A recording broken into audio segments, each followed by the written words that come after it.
Okay, so welcome everyone.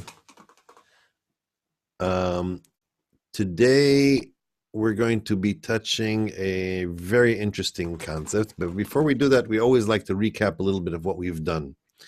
So, I think this is our last opportunity to see this. Is there anyone in the room that has not been in lesson one and two, or this is their first time here? Oh, wow. In Melbourne, there's a couple of people. Okay. And Sydney? Okay, so for those of you who don't know me, my name is Zohar, and this is lesson three already. And so we're going to get you caught up in 5 minutes. Everyone, you have to realize everyone else who's sitting in the room is just very slow. And you guys who just joined us today, you're going to be able to pick up 2 weeks in 10 minutes, right? So that's why, so we're not worried about that. Really, what's going on here is we talked about last week about something called the perception of reality. And in this concept of perception of reality, we came to the conclusion that in order for us to make any kind of difference in reality, for us to see the reality different, attain reality different, have access to the complete reality, something has to change, and the thing that has to change is in me, inside of me. It's not something that I can somehow make a change on the outside, and that will change my reality. But rather some inner change has to happen in me. Okay, um, so this is the situation, and I want to know how is this going to happen? If I'm going to have to change something in me, how do I make that change in me? Is it like some kind of convincing myself, or what goes on here? How do I make an inner change? And this is where what we're going to be talking about today, because obviously our lessons are in succession, and we have to understand how one thing builds from another. We want to understand, if it's not external the change and the change is internal, what has an effect on this internality, and what does the wisdom of Kabbalah have to say about this, and how can we make a change here? Um, as always, we will have time to ask questions soon. We'll do some workshopping. I do have one little thing that is completely off topic of the lesson, but I'm going to bring it up because I don't want to have any issues. We did have someone who mentioned to us that they had a problem with us recording the lessons due to privacy and all that. You're all here in the class. I'm talking to you directly right now. Does anyone here have an issue with that? Just so you know why we're doing it and how we're doing it. These lectures are recorded only for you. They're not publicized anywhere. They're given the link. Once we record them, we put them up on a private YouTube channel, unlisted, and just share it with you, so that if you miss a lesson, or if you want to review it or something like that, you have access to it. So I'm saying it now out loud for everyone to hear. If you do have a problem and you realize we're all on camera right now, that's the way we can enable this lesson to happen. If you do have a problem, there's no problem. We can always work around that. And you could be like on the side of the room where there's no camera or something like that, if that's an issue for you. If there is no issue for everyone else, and we're going to continue and never talk about this ever again, and we'll never look back at this moment and continue to just work spiritually. So if there is a problem, let the people, the organizers in the room, know, so that you can work with them and fix that. Does someone want to say something, Melbourne? Yeah, Zoha, I just wanted to ask you, the lessons the first two lessons, there are some students that tried to access them this morning and were very disappointed that they couldn't preview them. Is there an opportunity still to see those two lessons on a different platform, or to send it to them privately, or whatever? Yeah, what I did once we heard the complaint, I removed them immediately, so that there's no issue with anyone feeling like we're not taking it seriously. But they didn't disappear; they're just invisible to anyone. So we could probably share a personal link to someone to see them privately, and then we can do that. I don't know of another way. I mean, you realize that we're not we don't have our own fancy schmancy vaults and things like that. So we basically are working with a simple thing. We have done this for years with our students and never had a problem.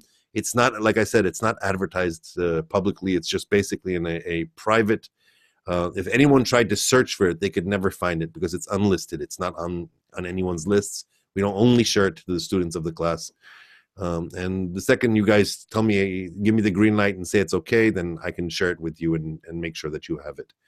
And I do apologize for those of you who did try to access it this morning. It was just, we want to please everyone. We don't want anyone to feel bad. We, obviously, we're not some big corporation that's out here to take advantage of anyone or do anything. And we also don't want to take a chance of doing anything that might hurt from this or feel like we're encroaching on your privacy in some way without asking for your permission. So that's why I opened it up for you, so you know what we're dealing with, how we're dealing with it. And as far as I'm concerned, if you are all okay with that, then and you give me the green light on that, then I'll make sure that we'll open it up at least for those students who need it and want it, and for the people who are having an issue with it, then we'll have to deal with personally and help figure out how we do this without having any bad feelings. Okay, any other questions about that? We can continue with the material and forget about this whole conversation. Please, yes, good. Okay. So what better way for us to move into a new concept, something like this, where we want to understand this concept and this mechanism of how we can make this interchange, what exactly makes an interchange and all that.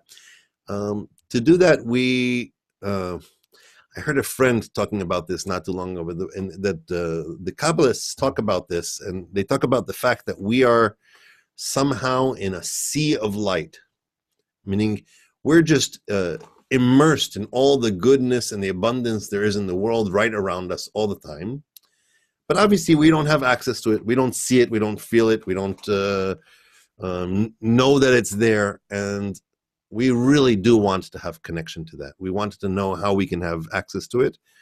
So today, hopefully, we'll get a little bit of an understanding of that and a little bit of the know-how of what is involved in this concept. For us to do that, we're going to watch a short clip from our teacher. And hopefully this will set the tone for what we're about to go into. Just give me 1 second so I can do the magic of technology here. And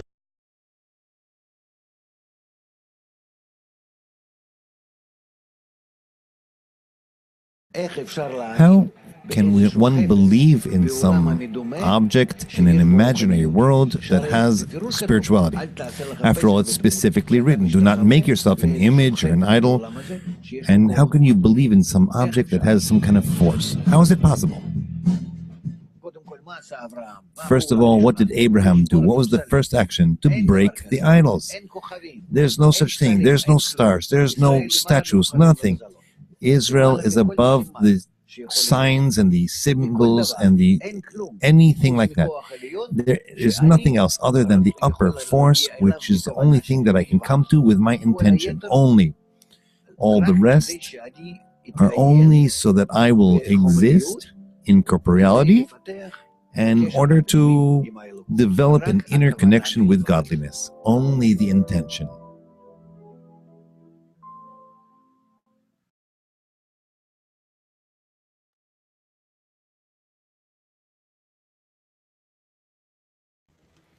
okay, so as I move back into the main screen here, we want to understand a little bit of what our teacher is talking about. And to do that, I'm going to actually put up a drawing board here because I think that'll help us kind of express it a little bit better. And hopefully this will help us. So the thing is this, we know that we are in some reality. And once again, I'm going to draw my fancy picture of myself. This is my self-portrait. And you can definitely tell the similarity, right? And I want to understand if there is something above me, beyond me, and all that, Why is it that the reality that I'm actually seeing is just certain things? I'm seeing, I see the sun around that all of us probably see, and I see trees, and it sounds like a Louis Armstrong song, and I see animals, right? And I see mountains, and I see other people, and I'm seeing all this reality around me. And apparently, Kabbalists, what Rob was talking about, this shattering of the idols, that Abraham, the first thing he does is because if we look at what we're getting the information from, it's from these Kabbalistic texts, from these books, from the Bible, from the holy books that we read. And if you read these books, you very often get the impression that what you're getting is some kind of depiction of something of our world.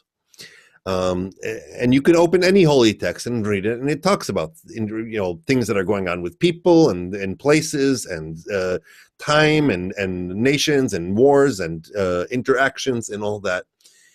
And what Kabbalists are telling us is that really what the Kabbalists are talking about, what the description in these books have nothing to do with our world, but rather they're talking about a space that is beyond this world. A place that, like it or not, we talk about it as the world of causes. Oh, that's not going to look good.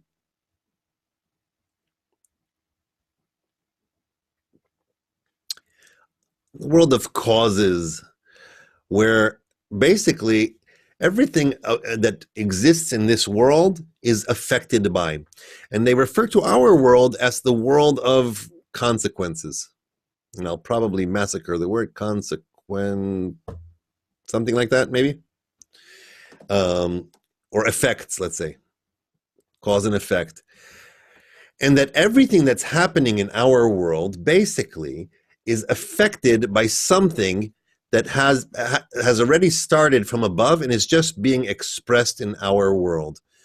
That we are somehow a tangible expression of a spiritual force. And that the books that we're reading, the Kabbalistic books that we're reading, are describing not what's going on here in this realm, not what's happening here, in this world around us and where we are, but rather they're describing the forces that affect our world, the forces that cause the world. And very much like the discussion that we had last week about the concept of having to go through an inner change, they're describing the place.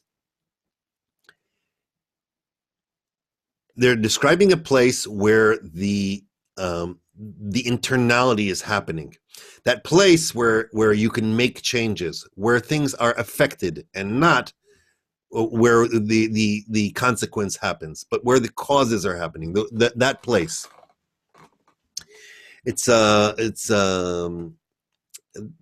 There are a few examples that you can use to explain this. I'll try to use maybe a couple, and maybe that'll help us kind of key into the concept. Think about your computer. Okay, when you look at your computer screen, like right now, you're looking at a picture, right? You're seeing, I assume you're seeing me right now moving, and it seems like you're seeing an image of a person who's standing and talking to you like that, right? That's the effect. That's the consequence, is that you're seeing a picture, a final picture that looks like this guy called Zohar in Chicago talking to you. Really, what's happening behind the scenes is there are these millions of little pixels that are making up this picture. And behind those pixels, there's a computer software and a program that is describing what each one of those dots should do. In other words, if you knew what is causing it, it would be very nice for you to actually go like now to the screen and try to change something on the effect of it. But you can't, right? You can't manipulate my picture by going and looking at the effect of it and looking at my face there on the screen and somehow change it from there. You would actually have to go into what's inputting the information that you're seeing and make a change there. Another example, hopefully that makes sense. And anything you're seeing on your screen, by the way, even if you're reading words on your screen, they're still made up of a bunch of code in the background that is actually causing it to be that.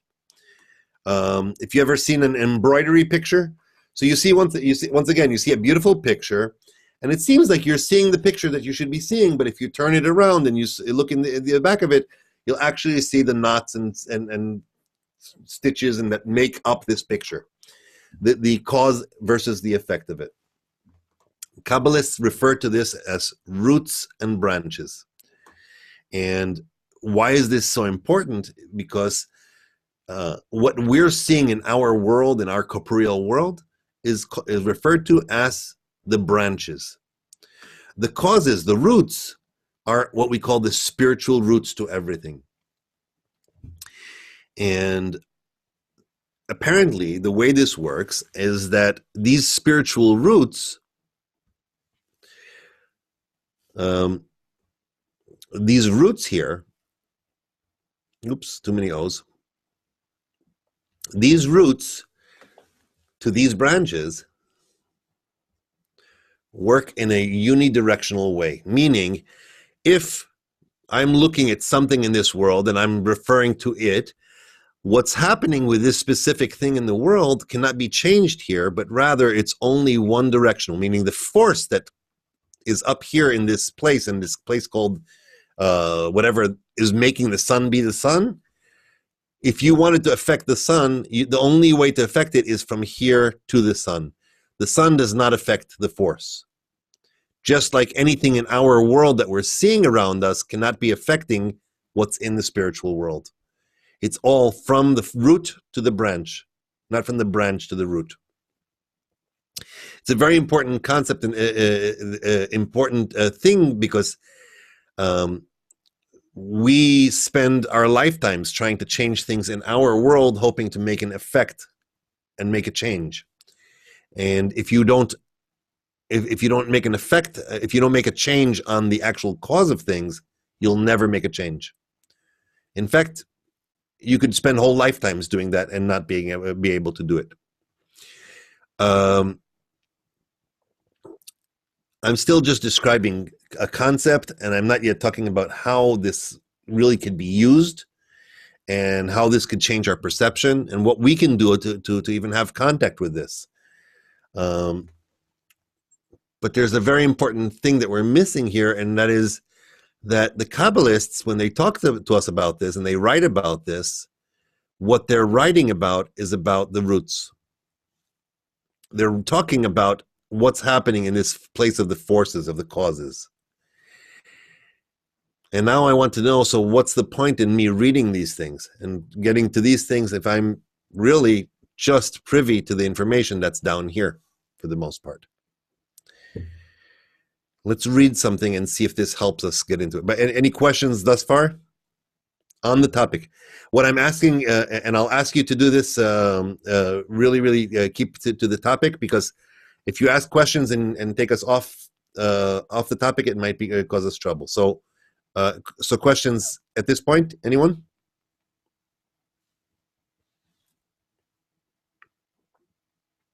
If no, we can continue. That's fine.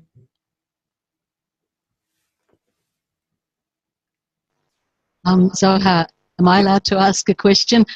It's a very bitter pill to swallow that nothing we do in this world actually affects, and yet I think we all, even those of us who study, go through life still trying to sort of change the circumstances around us. I guess it's just, is there anything that we can do in this world, or you're going to talk about that? I agree with you. That would be terrible if this is where the lecture ends. It's like, really? Let's just close the doors, go to sleep, and cry ourselves to bed to sleep, and say, "Oh, this is terrible. We have no effect on anything." Well, this is cruel. How could this happen? But this is just for us to understand. We want. Let me take it one step before my tongue continues too far. I want to know how to make a change. I want to have control. I don't want to be in a world where I don't have no control over nothing, right? But if I'm under the impression that I have control over certain things that I don't have control over, that's a problem. So I'd much rather, first of all, learn where I have control, how I can make a change, what I do have control over, what I don't have control over. And then when we put that picture around, I can actually be acting. You guys remember this story that I told you about the ship and the old man with the mechanic with the little hammer?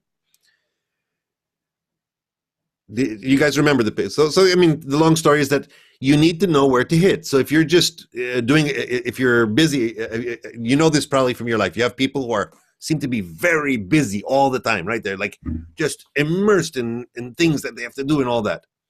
But if you actually looked at all that they're doing, it's all over the place, and it's not necessarily doing something. I'm not saying that a lot of people do things that they're busy. I don't know. If you have children, you have to take care of them. There's no question about it. If you have a job, you have to, go and do your work. But we tend to make ourselves busy because we have no idea how to do what we really have to do.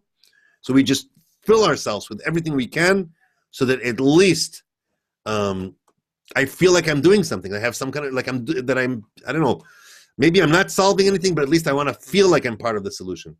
We want to learn the actual truth here. We don't want to waste our time. We don't want to, so to answer your question, Felicia, is that right now, all we defined is we're something that we're breaking a myth, like Abraham, as we read right now, broke the idols. What does that mean that he broke the idols? This is something we really want to understand. It was the first action that Abraham does. The one who reveals spirituality. First thing he does is let's break everything that we agreed upon. That this is this, and this is this, and this is this. But obviously, he's opening it up from there. It's not we don't stop here. This is one parking point. That's why I asked questions thus far. We're not giving up yet. We still have hope. Yes, Sydney. Thank you. My question is related. Is there things you can do on the branches that will have an effect on the roots and other branches? It's a similar question you just had. The answer is no. There's nothing you can do from the branches to affect the roots. It still leaves you with a lot to be answered here, right? I understand that. Hopefully by the end of the lesson, we'll have a little bit more of an idea of where we have an effect, and then it'll help understand why we shouldn't just be depressed right now and go home. But no, you cannot affect the roots through the branches. It's a one-way path. Did you want to ask more of that? Yes? No, thanks. That's a good answer. Thank you. I've got a question here. Yeah. Perhaps this analogue is perhaps not quite right, because with photosynthesis, the leaves on the tree absorb sunlight, and you need sunlight for photosynthesis. And so therefore, it can't, the roots can't do it themselves. Is it just me? I'm hearing it a little cut up, and I'm not getting everything you're saying. So I'm stopping you in the middle of this. I want to hear what you're saying. Maybe try to talk straight into the microphone. Maybe that'll help. You're right. Can you hear me all right now? Yes. Okay. So what happens is that the branches, they have leaves, and the sun, because of the sun, there can be photosynthesis. Mm-hmm. So it takes in the carbon dioxide, and there's water that comes up from the roots. But without the sunlight, then you would get no growth, and so the leaves depend on the sunlight. Right. What's your name? What's your name, please? Neil. Neil? Yes. Neil, I want to thank you from the bottom of my heart for setting me up for the rest of the lesson. Because what you said is absolutely correct. In our world, that's not true. Leaves do have an effect on the branches. I'm sorry, leaves do have an effect on the roots, right? We know that it works that way. The sun it creates photosynthesis, and that has an effect on the tree, and that gives the energy, which drives the whole force of the movement and the life of the tree and everything. But are we talking about trees? And this is the big question here we want to talk about. And Neil, I don't know if you realize what you have just done for us, how you've opened up something for us, because this is the most important thing. I started to, because I know for a fact that right now there's nothing but confusion. I don't understand, what does it mean that there's forces above something and there's something? What does it mean that you're reading in a holy book that it's talking about a tree and a branch and a root and a mountain and a person and a house and a nation, and it's not talking about them? How could that possibly be? And this is exactly what we're talking about today. And this is exactly one of the issues that is the most important thing for us at this point, because to us, that is considered idols. What you are doing right now is describing the idol. And let me explain why. When I am talking about a root and a branch, what I'm describing here in a Kabbalistic form is what gives birth to something, whether the force that gives birth to something, the force behind something, and its expression physically in this world. If I say the root and the branch, what am I automatically thinking? Of the root of a tree and a branch of a tree. Guess what? We're going to say a lot of words in this course, talking about Kabbalah. We're going to talk about light. What is light? I mean, obviously, a lot of us have some experience about what light is. You may be thinking about, the light that's being emitted out of your light bulb. You may be thinking about the light that comes from the sun. Maybe you're thinking, no, you're more emotionally connected. So you're thinking about the light that comes out being enlightened, right? Something like that. And yet, all of those are considered idolatry. Why? Because you're creating an idol of a concept. You are talking about something that is beyond our words, that is something that you cannot describe in words, and yet you are attributing to it some physical aspect or something that's of our world, right? It's not over yet. Let's read something. We'll come back. Neil's question was just what I needed to go into this next segment. So remember, we all owe Neil big time right now, okay? So we're not done with you yet. Let's read something, and then we're going to continue with this concept, okay? So here we go. So this is where we go with it. This is what Baal HaSulam, the Kabbalist, writes. He talks about something in an article called The Essence of the Wisdom of Kabbalah. And it says this: many believe that all the words and the names in the wisdom of Kabbalah, whoops, I didn't mean for that to happen. I'm sorry, I shouldn't use that. Okay. Many believe that all the words and the names in the wisdom of Kabbalah are a kind of abstract names. This is so because it deals with godliness and spirituality, which are above time and space, where even our imagination has no hold. For this reason, they have decided that surely these matters speak only of abstract names, or even more sublime and exalted than abstract names, as they are completely and from the outset devoid of elements of our imagined that are imagined. But that is not the case. On the contrary, Kabbalah uses only names and appellations that are concrete and real. It is an unbending rule for all Kabbalists that anything we do not attain, we do not define by a name and a word. Here you must know that the word attainment, or in Hebrew, hasaga, implies the ultimate degree of understanding. It derives from the phrase, that thy hand shall reach, kitasig yadcha in Hebrew. That means that before something becomes utterly lucid, as though gripped in one's hand, Kabbalists do not consider it attained, but understood, comprehended, and so on. Why am I telling you this? Because if you think about it, we're talking about words that are undescribable. Let me ask you, let's take a few seconds and try to do this. You're a Kabbalist. You're someone who is in spiritual attainment. You are in a place where you can see and feel and attain things that are beyond description. You want an example? Okay, and I'll give you the example, and you get to tell us this. Describe in words, what is the feeling of falling in love? Who's the love experts here? Byron Bay are the love experts, right? Come on, Byron Bay, give us a short description, because Wikipedia needs this. We really need a clear explanation so that we can understand what is to fall in love. Byron? When you more give, then take it. When you more give it, then you take it. Say it again. When you more give, then you can take.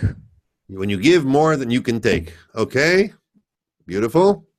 Someone else? Come on. The feeling of you're saying Sydney? Hello. Yeah, go for it. Go for it, Sydney.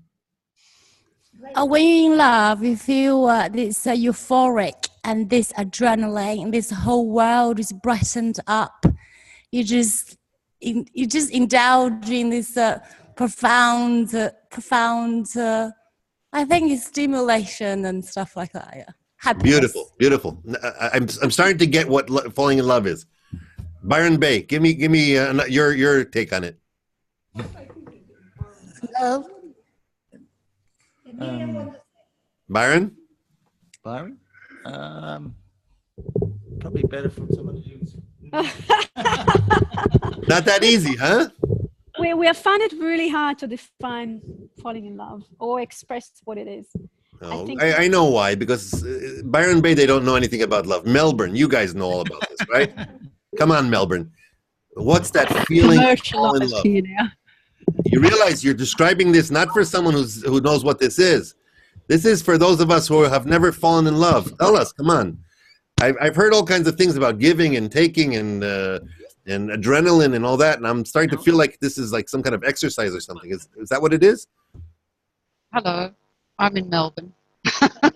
Okay. And falling gives me the idea that you're actually in free fall, like you don't have control over your emotions. It's all sort of wonderful. Well, it could be wonderful, or if it's a one-sided falling in love, that could be a big problem. If the other person isn't falling in love with you. So you could assume that it's kind of an emotion, a set of emotions that are could be euphoric if it's reciprocal. And again, I think this brightness, this seeing your way, being completely blind to the faults of the person that you're falling in love with. Oh my God. I don't want to have anything to do with this falling in love thing. It sounds scary. It's the last thing I want to touch, because I don't know. It's no control. I'm having to give more than I take. This terrible feeling. Well, I'm falling. Oh my gosh, this sounds terrible. Why is this so important? Because there is no way to describe some things. And imagine the task that Kabbalists have before them as they're in a realm, in a place where there is no time and space, where there are no words to describe it, where it's all feeling, where it's all, things that are not of this world. How do you describe something like that? We just had this discussion right now about falling in love, and I guarantee if we went around and we asked everyone to answer, everyone would have a different answer. And if we put them on a board next to each other, you'd realize that for someone who doesn't know what falling in love is, everyone would be completely confused from it. There's just no way to describe it. And I gave you an easy one. I could have said, just describe the word love. Imagine that. Some of us would describe it this way and another that way. I've done this workshop with people on what is love. And my favorite answer was one of the ladies in one of my lectures said, love is like a grapefruit. She could describe love as the word grapefruit. Now, I have no idea what that means, but obviously to her, that was the best way she could describe it in one word that engulfed the concept of love. And as strange as that sounds, this is what we're dealing with. Kabbalists have a reason. They have this amazing task before them. They have discovered something that they have to share. They have to pass this on. And they want to tell it But how do you describe something that is indescribable? You're talking about forces. You're talking about relationships between forces. You're talking about give and take, but on the level of there's nothing there to describe. And yet, they found something for us. And this is what they found.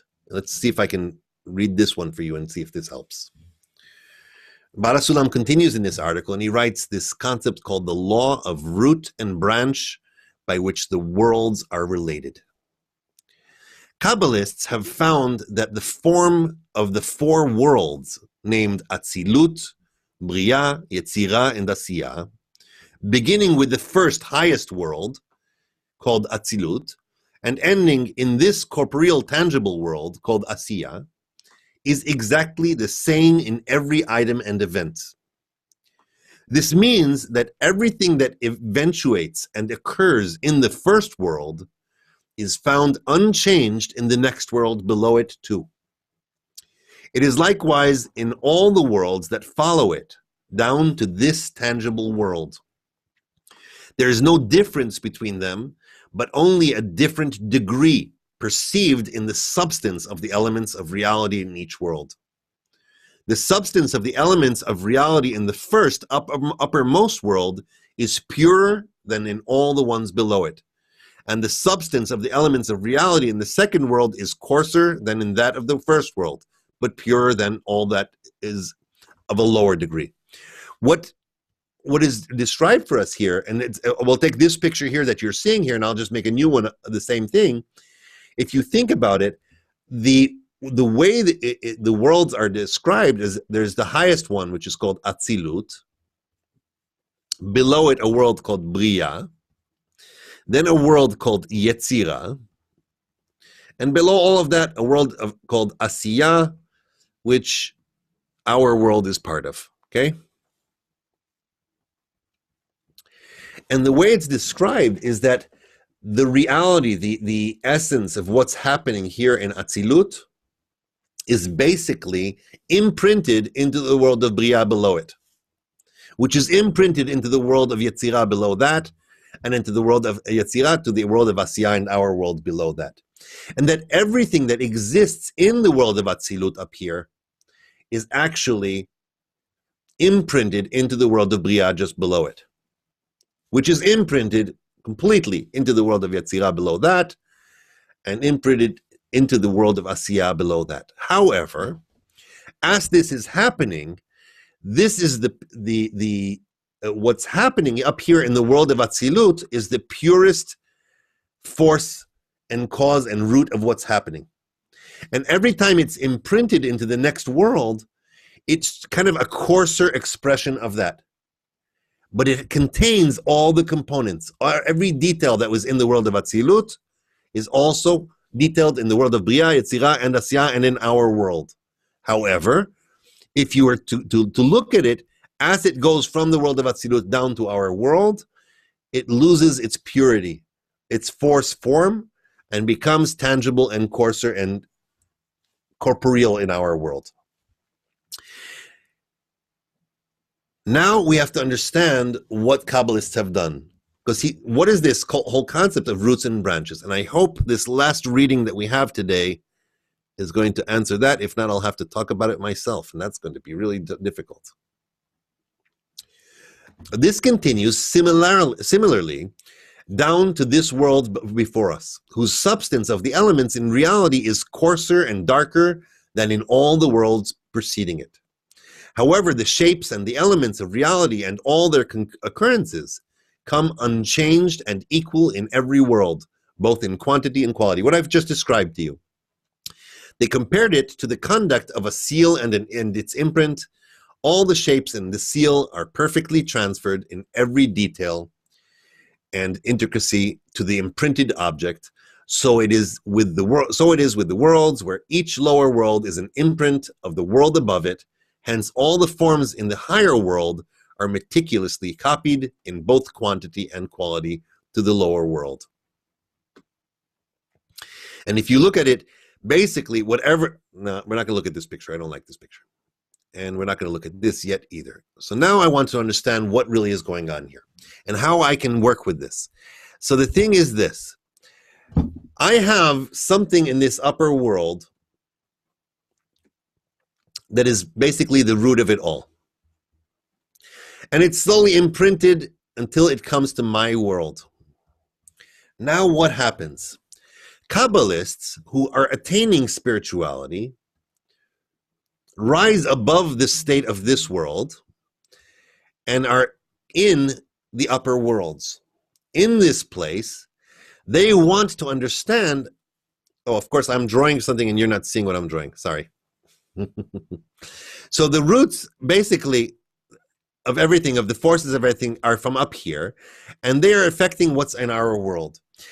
As Kabbalists who are in our world attain and move up in this in spirituality and are now in the perceiving of this kind of reality and want to describe to us what's going on in our world, to people in our world, what's happening up here, what they do because of this concept of a seal and its imprint, and seal of its imprint, and seal of its imprint, what they do is they notice, see if I can go back to my picture here.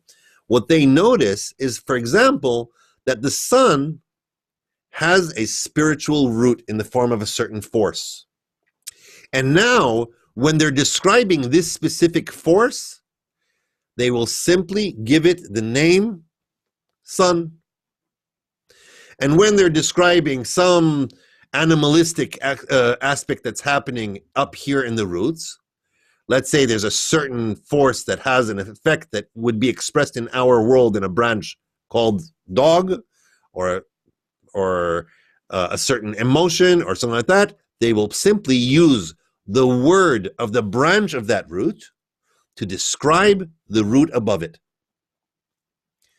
Thus, everything we're reading in Kabbalistic books, everything we're reading in holy books, are not talking about the roots and branches in the terms of what Neil told us about photosynthesis in the leaf and how that affects the branch. Rather, they're talking, utilizing words of our world to describe something that is not corporeal, not physical, but rather a force behind it. Hence, breaking the idols means that if I am reading in these holy books that they're saying something about the branch of this tree and how it's affecting the dog and how it's affecting a person and how it's affecting the sun and how this relates to our city and how the town should be doing this and how someone went to a well and drank the water out of it and did all those things, if I see it as a picture of things that are happening here in this world like this, what I'm doing is I'm creating idols or idolatry to it. But if I realize that what they're using is the language of branches to describe the spiritual roots, then it has nothing to do with the physical branches out here. It's describing something spiritual above it. That's the main point I wanted to make about this concept. So when I read the books, although it sounds like they're talking about things of this world, they're just utilizing, and they're not just using the word sun just like that. They're in this place where they can see the force that is affected and called sun in our world. And when they're describing that force, that's when they use the word sun. Hence, if you remember, we just read that Kabbalists will not use a word or an appellation or a description unless it's something that they've had their attainment of it. Questions this far? We opened a little bit more. It still doesn't tell us how we're going to fix this problem, but you get the idea of root and branch, where it comes from, and what the Kabbalistic books try to describe for us, because they're not describing anything in this world, and why they're using words of our world. Questions? Hi, in Sydney. Hello. Hello. Yeah, I have a question. You've got 4 levels. What do you call them? I can't remember specifically the order. The worlds, yes. Yeah, right. And then you mentioned earlier there's like 70 or 60 steps or something, a larger number, much larger number. Might even be a few hundred steps. Like, in the first or second lesson. So is that like different, like, is that like a more explicit look at the four worlds, or is that something completely different? And like, say if you're in, say the bottom world, that's like physical to a high degree, and then the higher world is like the pure force to a higher degree. Somewhere in the middle, there's like a like maybe 30% spirit, 70% form, etc. down. Can you find some sort of power where it's like, okay, now we're like 60% form, and if you're working from higher up, you can kind of manipulate the forces. So you're not I mean, you're kind of working with the force, but using it to manipulate the lower worlds. Well, your question is jam packed with all kinds of questions in it. I'll try to give some answer. First of all, to the first part of your question, what I described here, these four worlds here, there are actually 5 worlds. There's one more up above it called Ak that Baal HaSulam chose not to describe here in this specific description. In each world, there, and this we learn later on in our next semester. We talk about the fact that in each one of these worlds there are 5 partsufim, which I'm not going to get into right now either because it's just going to confuse you more. And in each partsuf there are 5 phases or 10 sfirot. So if you multiply that 5 times 5 times 5, you get it ends up that on the way up back to correction, there are 125 degrees. So that's where that comes from. It depends on which way you're looking at it, or the fact that there are 25 in each world, or there are many ways to divide the numbers up here, or the fact that there are 613 corrections, and it really necessitates more information about the structure of worlds and what they're made up. And we will learn this in the future, but not at this point, this early in the game. Just to give you an idea of why right now I'm talking about 4, and before I said 125, or you heard the word number 70 or something like that. There are many different ones. Secondly, second thing I heard from you is, so if we're moving from this world to this world or from this world, does that mean that here we're 100% spiritual and here we're like 25% spiritual and maybe 75% physical? It's not that simple. It's levels of internality, I'd say, and I can't give you much more than that. Just like you can't describe the word love, it's very hard to describe to you what does it mean to be more in attainment or less in attainment, or be more in a state of spiritual ascent than less. It's like saying, let's use the word love, okay? I'm supposed to be 100% in love with someone, okay? But falling in love seems to say that somehow it's some process. Maybe I wasn't 100% in love before I fell completely in love, or, so what are those degrees? Just like you wouldn't be able to describe that, and maybe some psychologist or sociologist tries to write down the major steps that happen on the way of falling in love, it still doesn't describe the intricacies and all the details here. When you're in spiritual attainment, you will start seeing how these aspects, and what does it mean to be in a purer state versus a coarser state.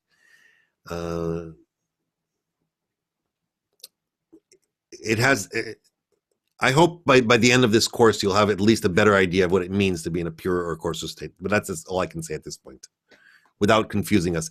The reason I'm being obscured with some of the answers is because if I reveal more than I can reveal to you at a time, what's going to end up happening is that it'll mess up the whole picture for you, and I'm trying to be very cautious with that.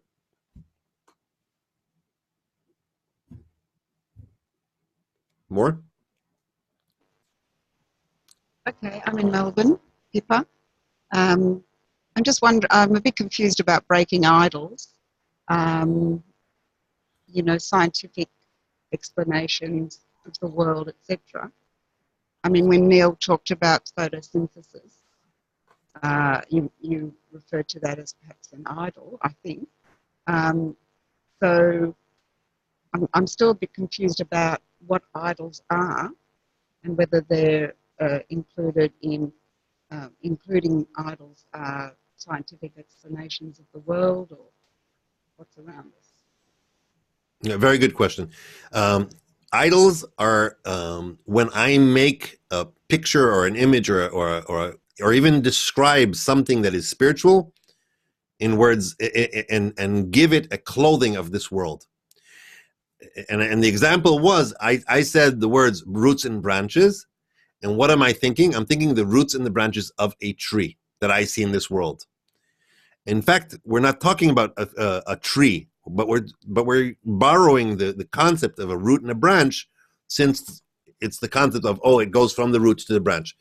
And Neil said something very smart. It was like, it's not that photosynthesis. No one's trying to say that photosynthesis doesn't exist, or that if you examine the tree that it doesn't work that way. Of course it does. The thing is that when we use a word like root and branch, and I'll give you a better example. When we say the word creator or God, many of us have a certain image that we're putting to it. When we say the upper force or something like that, automatically we have some kind of depiction in us that we have to somehow clothe it to make it real for us, especially on those things that we don't have words for, and especially in spiritual things. Most of us don't have a problem in saying, oh, we all agree, we'll call this a cup. Oh my God, that's idolatry. How did you call it a cup?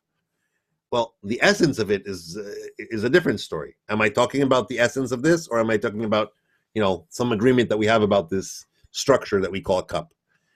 And idolatry or breaking the idols is reading the words of that were described to us and working in spirituality, not in a way of blind faith of just thinking that those words describe something of this world, but realizing that they're talking about something above it. Maybe we're all above that. I don't know, but most of us, most faiths, most religions, most belief systems, most education goes in the way of describing things and giving some kind of depiction to it, no matter what your religion or your faith is, that makes it tangible, that makes it something that you can hold on to, which makes it, according to Kabbalah, a concept of an idol that needs to be broken. I don't want to know what the branch is. What I want to know is what the root is.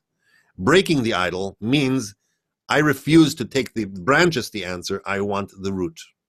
I want what's behind the mask that was put upon it to describe it. I don't know if that gave you the full answer, but if not, you can ask again. No. Makes it a little clearer. I don't know if I didn't know. That was my question. I didn't hear you for some reason. Probably because I wasn't speaking to the microphone. Okay. I said you answered my question as far as my confusion was, so I'm less confused. Good. I'm glad. Maybe one more question before I take us to the next step because we have one more concept to add here because it's really important. Can I ask a question? Yes, please. Yeah. What you're getting at, does that mean that any use of language to describe anything is the creation of an idol, and the very act of participating in the language network is an act of idolatry? No, keep our lessons to what we're talking about. We're talking about spiritual attainment, and what we're talking about is, you're going onto a different level. Maybe I didn't get your question right, but if you're going to start now questioning every word that we use in our language and where it comes from, no. You're saying that describing the root is an act. Describing the branch is an act of idolatry, because the branch is not the real essence of the thing. It's only the root that's the real essence of the thing. So when you name something cup, have you named it an idol by not actually naming its essence? How can you give a name to something that has no words? How could you describe love without words? That's circular. You see the dilemma that Kabbalists have. They want to describe to us something that has no words for. There's forces and essences and what's behind everything. And there's no words there. And so because they see the connection between those forces and how they affect things in this world, they borrowed the words of this world that we agree on, that this is a cup and this is a microphone and this is a headset and that's a screen and that's a boy and that's a girl and that's a table and a chair, right? And they use those words to describe specifically their roots. Now, what is idolatry? Idolatry is referring to the concept that they're trying to describe as the branch itself. Okay, fine. Thank you very, very much. Okay, hopefully that made it. So what I don't want is I don't want to think that when they say chair, they mean a chair that I sit on. They're talking specifically about the root of what a chair is. And that's why they're using the word chair or sun or light or everything that we're describing in Kabbalah and all the readings that we will do. These are not abstract names. These are specific names that they use to describe things. And where did they get the words from? From the branches to those roots. Where did they find those branches? In our world. And things that me and you see and feel and know. Why? Because we have access to those things. Because we have a language that goes with it. And that's where they can actually use something of it. Now, me and you, who are completely out of attainment spiritually, and we're sitting here and we're here reading these things, how do we not read into it as idolatry? That's the big question, right? And this is the biggest mistake that everyone's doing. We're sitting here and we're reading about a chair and a table and a place and a person and all that. We're reading about a story of a nation walking around in the desert and going to Egypt and going through this process and that process. And we're thinking that it's talking about that. That's idolatry. Why? Because I just gave a physical expression, even though now that I know that we're talking about the roots to those things, if I still put on top of that the branch of it and they call it, that is what it is talking about, then why is this? I'll give you like an example where it's really, really amazing. There's this big argument. Was the world created in 6 days or not? Right? Well, if you're reading it like that, it sounds very clear, like it's written. What do you mean? It says so, that it was created. The first day, this was created. And second day, this was created. Third day, this created. And God said it was good. And he said it was also good. And, and we're reading it like that, as if it's a very clear description of something tangible that's happening in this world. Learn what's going really on behind the scenes. Realize that what they're describing there is a much more complex system of creation, which is happening and has nothing to do with on the first day and the second day and the third day that have to do with a tree and a fish and beasts being created on the land. They're talking about something that is developing in the spiritual soul that is going on there, and leaving us these clues, these breadcrumbs of what's going on through this language we call the language of branches. Once I look at that picture and I call it, whoa, no, you have to read it literally. It says that on the first day he created earth and the sky, and so that's what happened. There was no earth and there was no sky, and so he made this hocus pocus. Now I have a sky and a land. We're talking about something that is behind it. What we want to learn is what's behind it. That's what we want to aim ourselves at, and that's why we're going to try to use the language of branches properly, and realize that it is the language of the branches. That this is how Kabbalists describe it for us. We're still missing a piece of the puzzle here.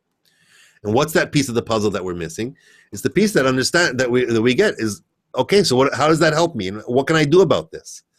I'm Zohar. I live in this world.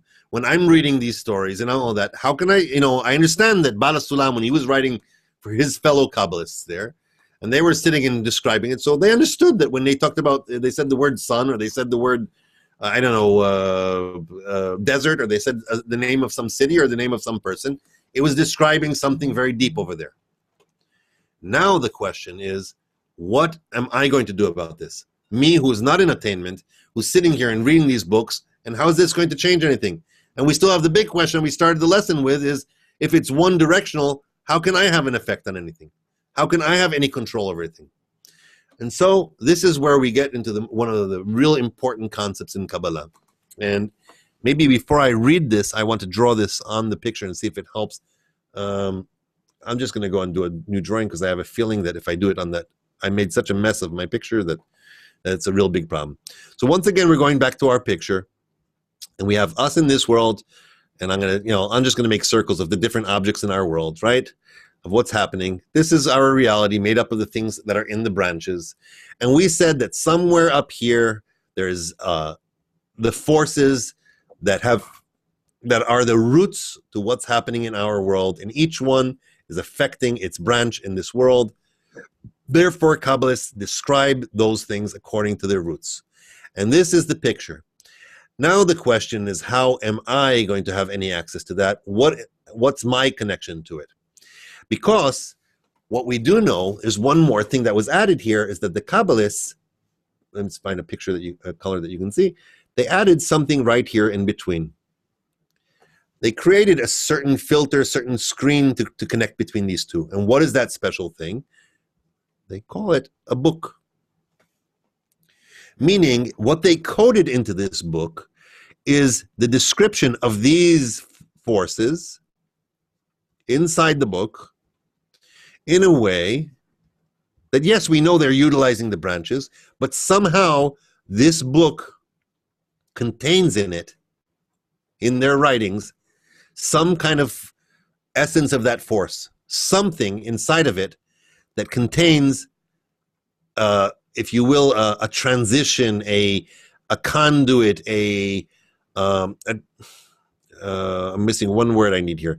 A way to convey, an adapter, that's the word I'm looking for, an adapter of describing this to here. And this force that's inside the books is referred to as the reforming light. Sometimes referred to as the surrounding light.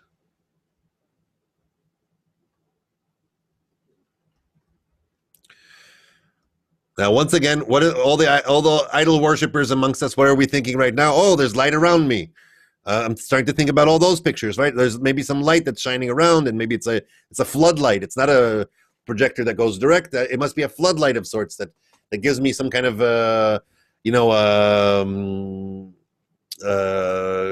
light that surrounds me in such a way. So I want to understand how exactly, first of all, if there is this surrounding light or reforming light that has an effect inside the books, how do I get the effect from it? How can I actually get a connection to this? And how am I going to be able to, make sense of all of this so to make a difference?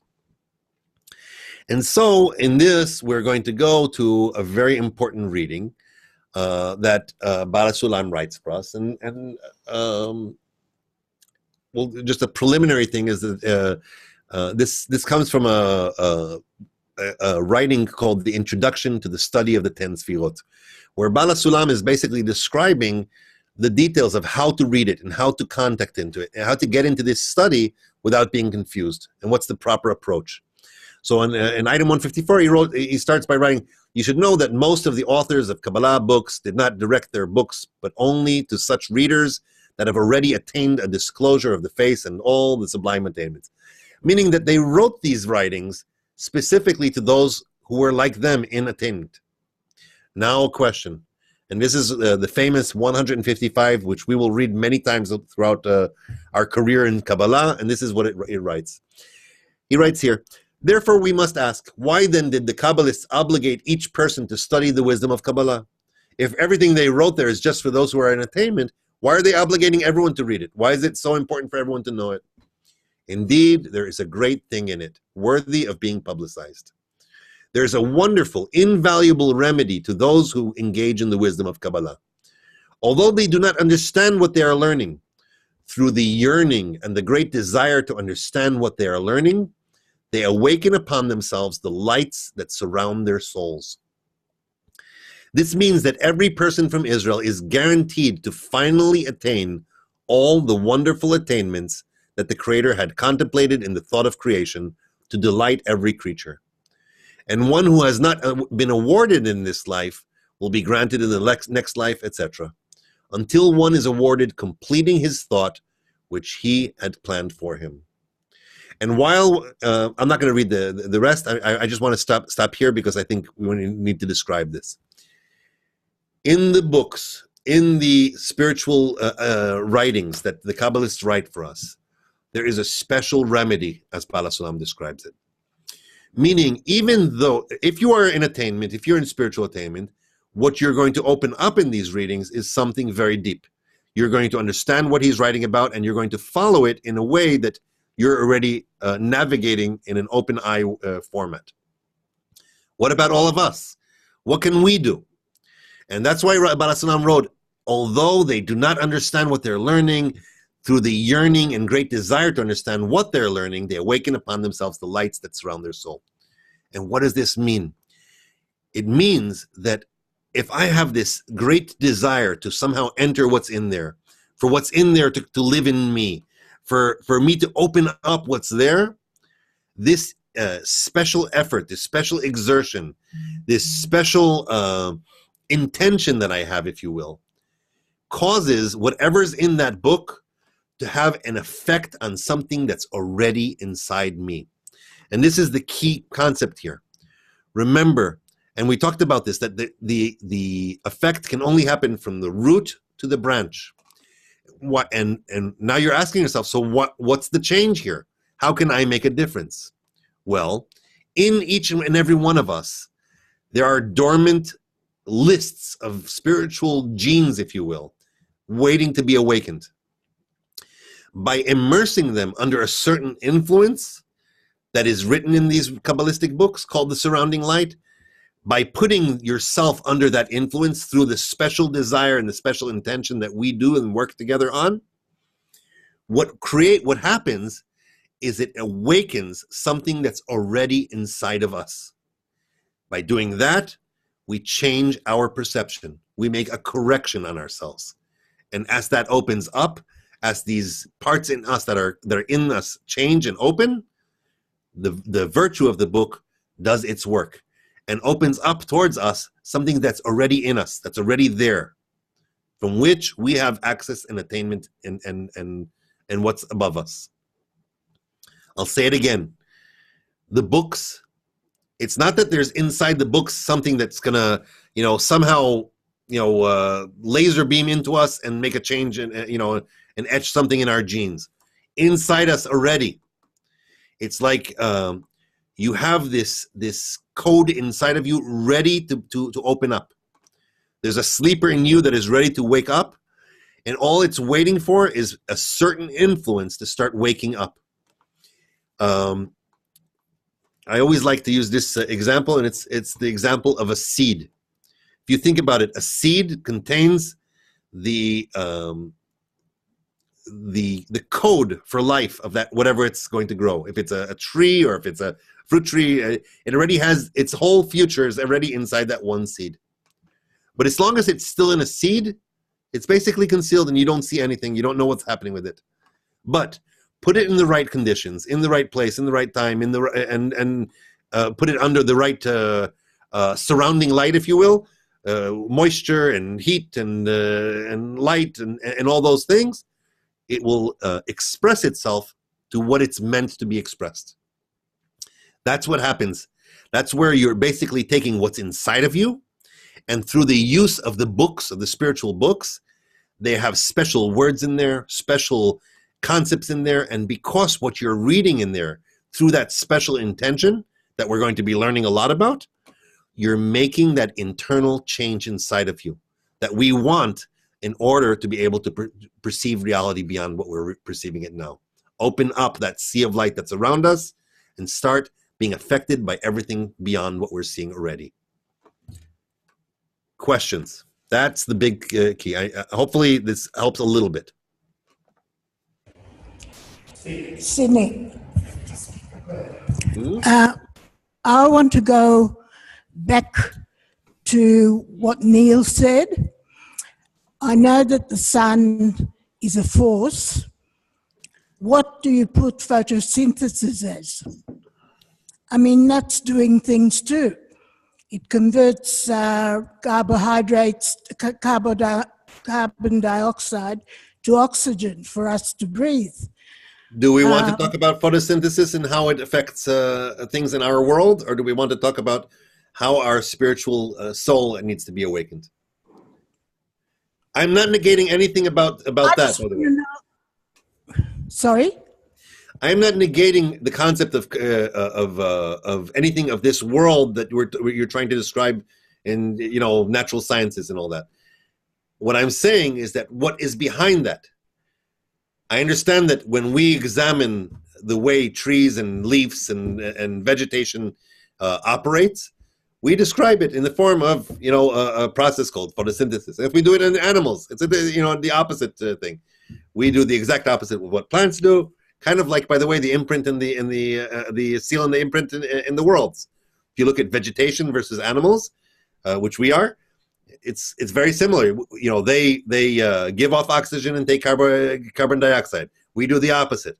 They basically the process that they're doing in plants through photosynthesis is in order to give us the exact thing that they're. By the way, the byproduct of a tree is the food and fuel that we need for life.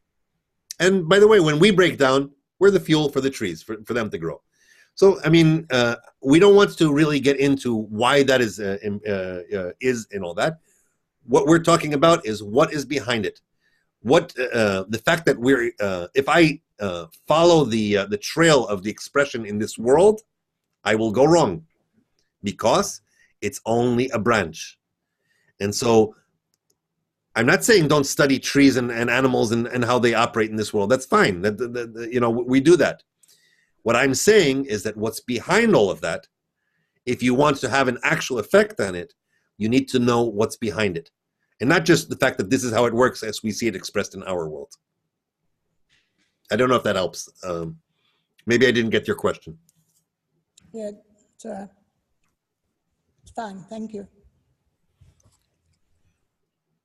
It's very important that we remember that I have often in this specific lesson every time we use examples, and we have a tendency to go off on the example versus what it's trying to express. So let's remember that there are examples to describe something that I have to use an example because I can't describe love to you. So I'm saying things that might give us an idea of what we're talking about. Okay. Someone mentioned to me that in the reading that we read right now, for example, we read just tonight that Baal HaSulam writes there, and therefore every person in Israel is assured, right? What does everyone just think that we read? Oh, so this isn't talking about me. I'm Australian. What does it have to do with Israel? Right? Or maybe I'm not Jewish, or maybe I wasn't born to the tribe of Israel or something like that. Israel, the word Israel, is also a branch, meaning the word Israel comes from the word Israel, Yashar El, direct to the Creator. Those people who have that intention of wanting to attain what we are trying to do here in this course are called Israel. But obviously, when I see that word, automatically, where's my radar going? Oh, there's this country. It's in the Middle East, to the North Lebanon, to the South Egypt, and Saudi Arabia, and where we already have geography, history, personalities, characteristics, what we like about them. All of that has nothing to do with that. The words Kabbalists are describing are on the level of the root, on the level of what's behind it. That's why we have to. The language is so important to us. And why we wait? It seems like, oh, well, we just spent half an hour talking. No, we didn't spend half an hour. If I don't get this, then I will always be looking at the idle part of it. I know some of you want a break, but I'm afraid if we take a break, we'll miss out on a workshop, and it's a very important workshop. Could I ask you something, please? Would you mind, thank you. Would you mind spending just a few more moments on books? Just the depth of what you were talking about then, perhaps just a little bit more that we could understand. When a Kabbalist is in spiritual attainment, he wants to express that spiritual attainment. Why? Why does he want to express this? One, because others who are in this spiritual attainment, they have a discussion between them. They're working on it. They're comparing notes. They're doing that. That's one level of it. Secondly, as you reach this process, as you go in spiritual attainment, you start realizing that there's a purpose to creation, that there's some succession here, that there's a reason why I attained it, that maybe I have to pass this on, that maybe there's a role here in attaining it. And therefore, when they write it, they go through huge efforts in trying to describe it in a way that will contain within it not only the information, but the light which they're experiencing with it. Until you feel it, it's still just words. And once again, I'm talking about something that sounds abstract. But I'm trying to think of an example that would not mess us up too much. But the example would be this. Imagine that you're I don't know, who's I haven't been around long enough to say, who's like a famous conductor in our world today? I always think of Zubin Mehta. Have you heard the name? I don't know, some famous classical music, conductor, right? And you give him, what do you call is it like a partiture or something like that? The whole music sheets of a symphony, okay? And you put that in front of him, and it's just a bunch of dots and lines and so like that, and a bunch of squiggly things on a piece of paper. To me, that's what it looks like. I look at it, I see it as some I don't know, a bunch of symbols and stuff like that. Someone else, I don't know, who am I going to pick on? Maybe someone of you took some lessons when you were a kid, and but that's all. That's the level of your attainment at this point. To you, you look at this piece of paper, and you get I don't know. Oh, this is it's a C scale, or it's a B minor scale, and and I see this note and this note and this note and this note.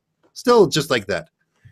But to Zubin Mehta, to the person who's like this is his life, he looks at it and he feels emotions. He feels, oh wow, oh my God, look, it's like kind of like where we're trying to describe love.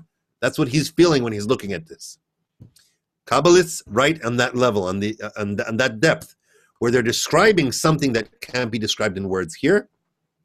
And as you open up, as you are working with the book, those layers beginning to open up. Why? Because he set it up in a way where those things inside of you, as they start opening up, you'd be able to access the deeper levels of what's written in there.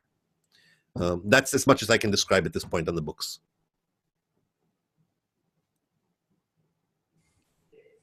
There are so many, we might look at the wrong one. If there's the wrong one. Very good point. Thanks for saying that. There are so many. There are also specific books that we look at, and I'll tell you why. What you learn at this point is that we do not want to just read for the sake of reading. We don't want to just say, oh, this guy was a Kabbalist, so we should probably read his. I want specific books that I can actually have an effect, because I want to come out of this concept of not being able to make a difference. If I want to make a difference, I need to be at the level of the roots, which means something in me needs to change, which means I need to be under the influence of such a surrounding light and such an intention that will actually open something up in me so that I can actually have an effect on something, right? I don't want to be to go home and cry with depression that I have no effect on this world. I want to make a difference. So in order to move to that direction, I want to approach books that have a potential to affect me that way. That's why we follow the advice of Kabbalists. There are certain books that are more suitable to our soul, to our generation, to our level, if you will, to the part of the soul that we represent right now.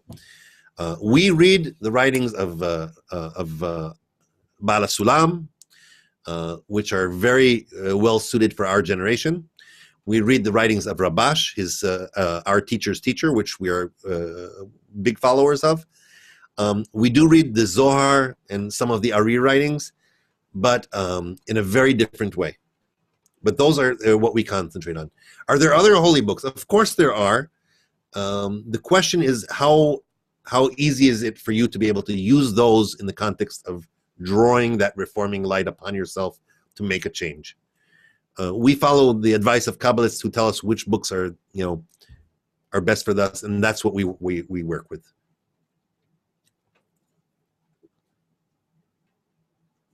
Them down so that we can. Sorry. Say again.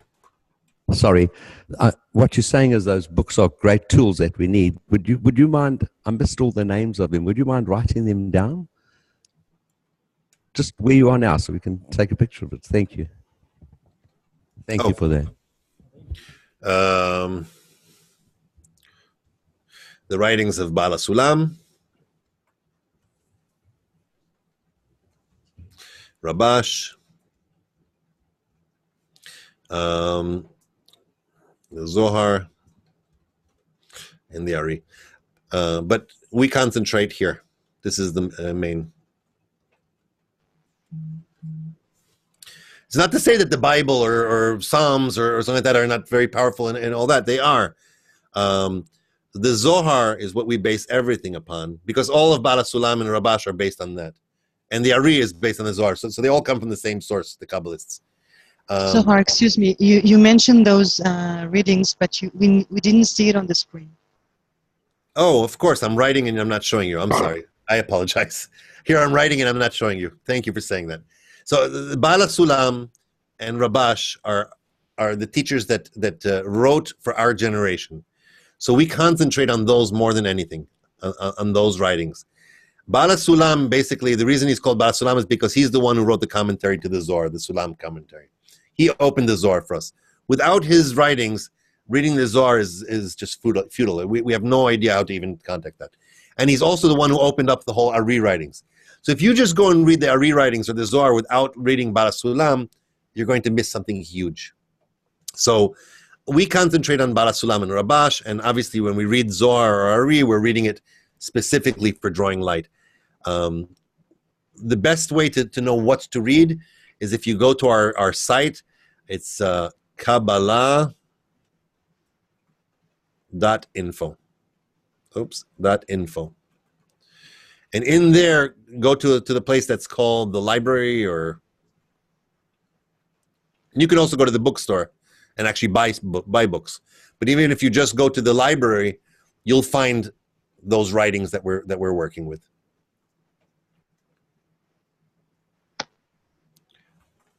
Okay. Another question. It's Neil here again. Hey, Neil. You mentioned Neil.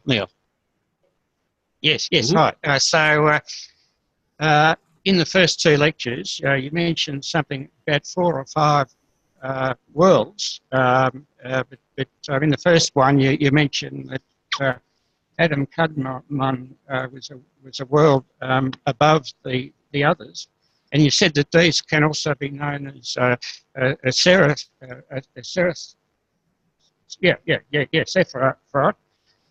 But you've just got 5 of them, and I've had a look at, they had the tree. In a lot of Kabbalists, they'll have a tree which contains 10 of the Sephiroth, and so that seems to be a bit of a contradiction. I was just wondering how you explain this. That there's, I hear you, Neil. I know, and that's a big source of confusion, because the way I know, a lot of times you look in Kabbalah and they say 5, and then you say 10, and 10 is the complete number. I mean, if you want, I'll say it right there. There are 5 worlds. There are 5 sfirot in each world. There are 5 parts of in each world. Each one has 5. We say 5, and I'll tell you why we say 5. And I don't want, you're not going to remember this, but this is just so that you see that there's not a confusion here. The way the sfirot are written, this is the way they're written. We have Keter, Chochmah, Bina, Tiferet, and Malchut. Okay, that counts. That's 5, right? We count that 0, 1, 2, 3, 4. That's root and the 4 of them. And you're saying, what about, wait a minute, there's 10. And you're right, because Tiferet itself is 6 Sfirot. So if you're looking at the tree of life, you'll see Keter, Chokhmah, Binah, Netzach, Hod, Yesod. I'm sorry. Oh, sorry. I just did it really bad. Chesed, Gvura, Tiferet, Netzach, Hod, Yesod, Malchut. And that's 10. However, these 6 are counted as one, as we call them, as Tiferet, or sometimes we call it Zeranpin. It depends in what context they're kind of bundled together as one Sfira. But there are 10, and in many Kabbalistic books you'll read that there's only 10. There's not 9 or 11. There's always 10. But when they say 5, it's still referring to those 10, because the Sfira of Tiferet is 6, and that's just the way that they're described that way. Yeah, well, in the diagram I've got Terephus is more or less in the centre, and so you've got Bina on one. Oh, this is from Keter. There's Bina on one side, Chokhmah on the other side, and there's a direct link. Under that comes Tiferet, and then right below that. The reason I'm cutting it short is because we will have a whole semester describing that and getting into the depth of that, and for most of us right now or in the class don't know what we're talking about. And if we try to get into that right now, we could spend another 3-4 hours just talking about that. And it's a little out of the. It was just to get you to understand. You're right. The way they're described, Keter, Chokhmah, Binah, and then the way they're described and how they're doing it right now, to just draw them like that.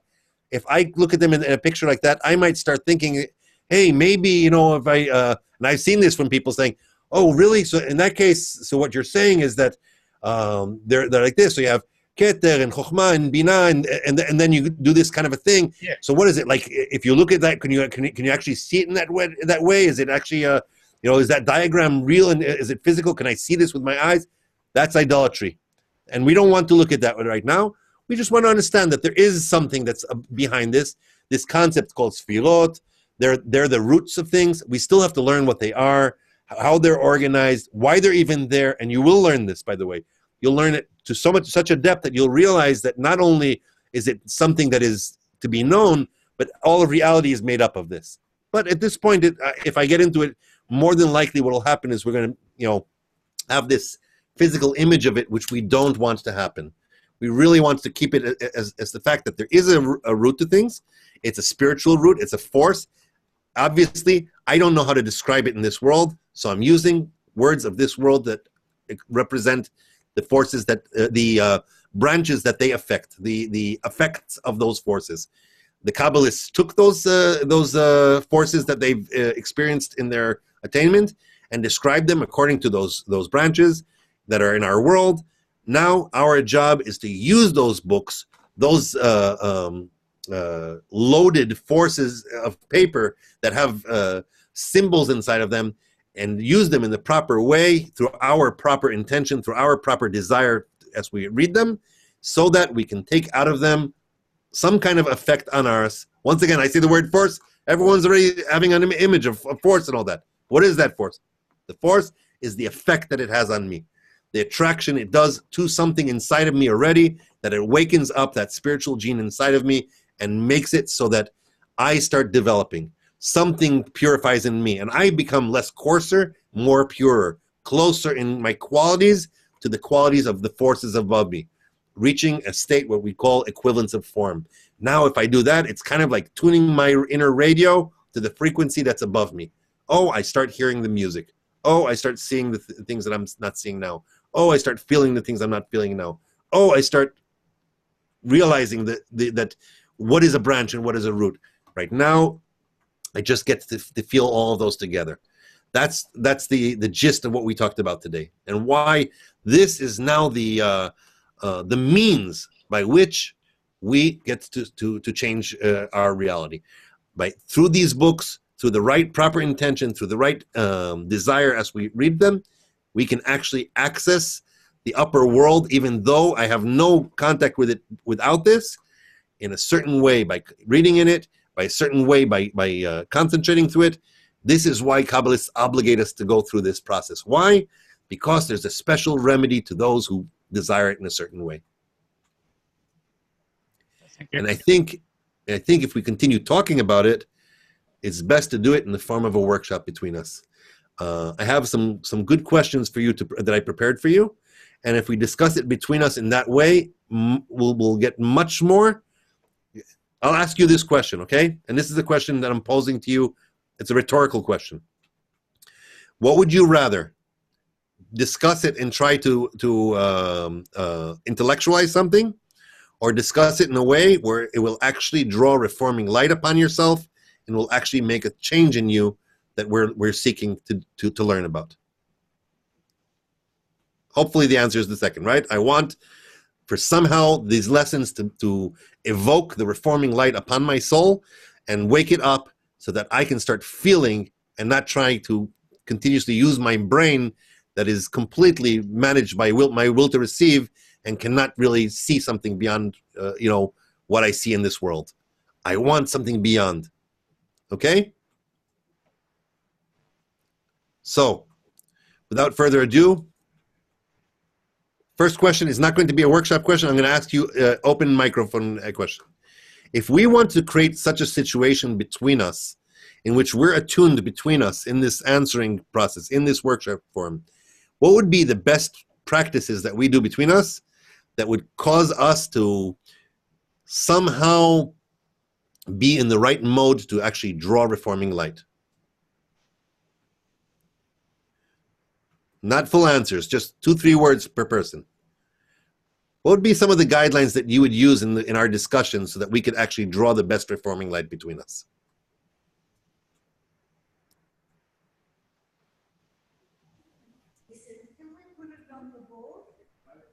I don't hear. They don't understand the question, Zohar. You don't understand the question? If we're going to have a communication between us right now, if we took something spiritual and we wanted to somehow have an interaction between us that would be suitable, that would be in equivalence with the upper forces, what would be some of the practices between us, the behaviors between us, the attitude between us? In short, what would be the best way for us to have a workshop between us so that we could get the most out of it? I think, I don't know if I'm right or if I understand what you're looking for in an answer, but if we want to get into higher forces and we're using branches and trees and stuff, when you're talking about ritual and stuff like that and symbolic items and doing all that to get some kind of physical and upper force happening. Is that what you were looking for? No, I realize I'm doing a very bad job at expressing myself for some reason.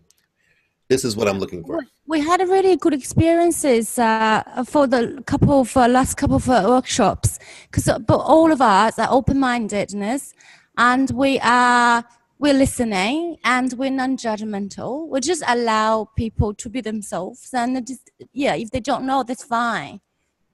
Beautiful. More? I really enjoyed the workshop, by the way. Me too. Who else? So here's some of the things that we talk about.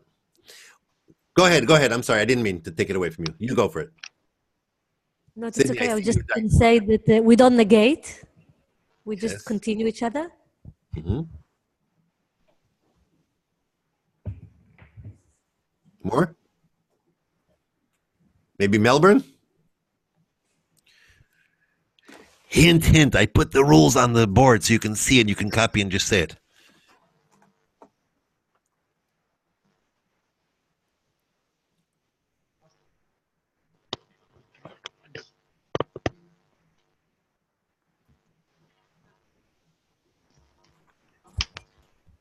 I've got one. If you don't just, you go. Let's hear Melbourne first. Yes. Well, you put the rules on the board, so it's quite easy. Just respect for each other, giving space for a person to think about and express their views.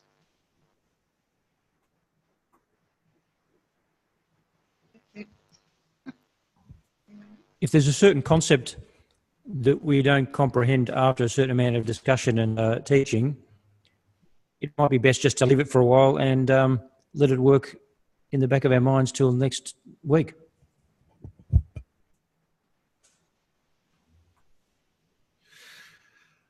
Okay, so let's sum it up a little bit, okay? We're going to have a workshop between us.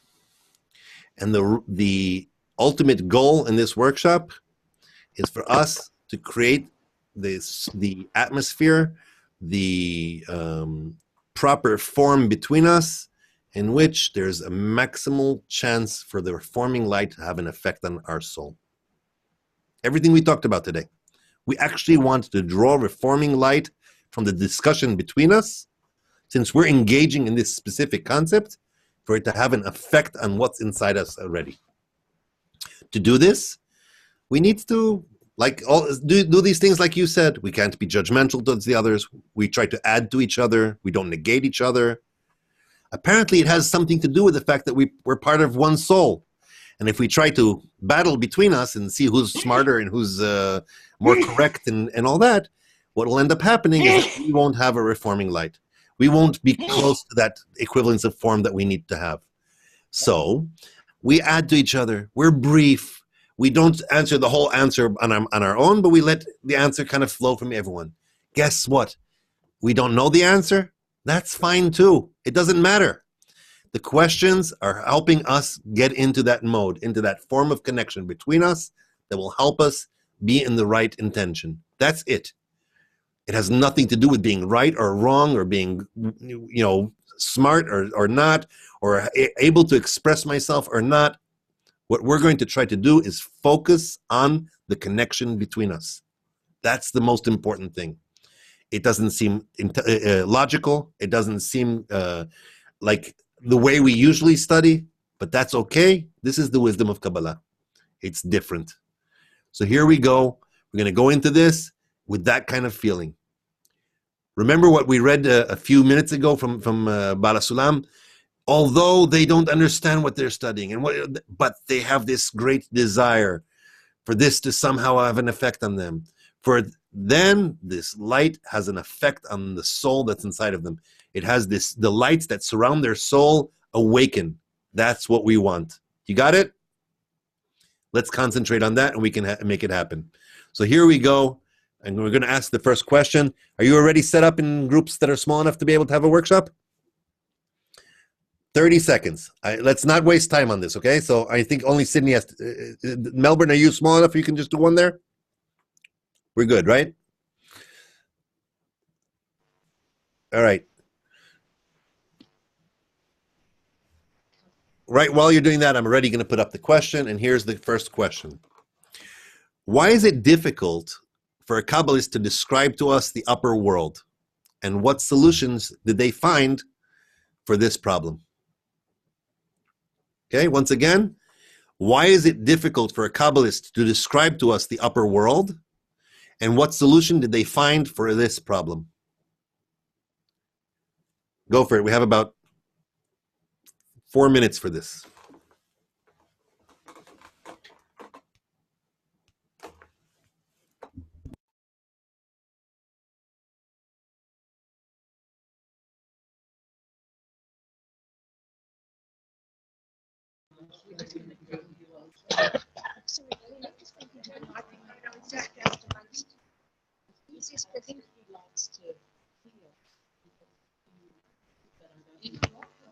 He's not eavesdropping. He just doesn't know us, and we know you. Yeah. I don't think he's eavesdropping. Is there anybody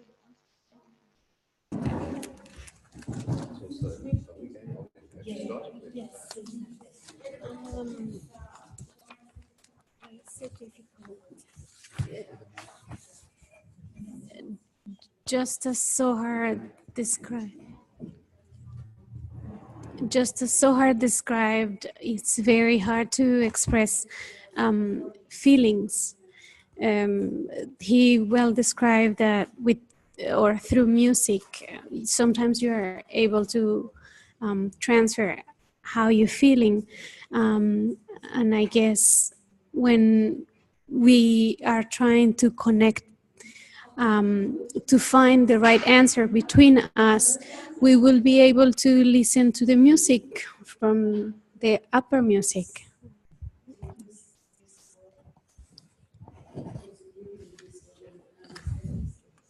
It's difficult to describe the upper world because we don't have an ordinary language. We haven't been taught an ordinary language to describe it, and we don't experience it much or at all. And the solution would be to use words and terms that we're familiar with in everyday life as an analogy to describe these things.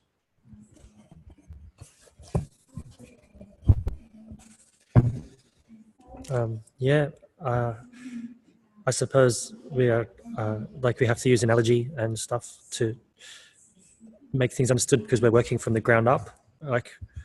So it's like we're looking at the physical world and trying to take a leap from there. I agree what everyone's saying around this table. It's very, very difficult to put words to feelings and to try and describe something, but then again, we're just human and these are the words we know.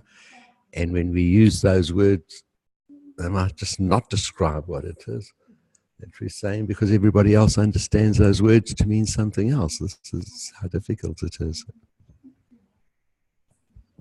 The Kabbalists actually write books for us to teach us every word that they are writing within the books.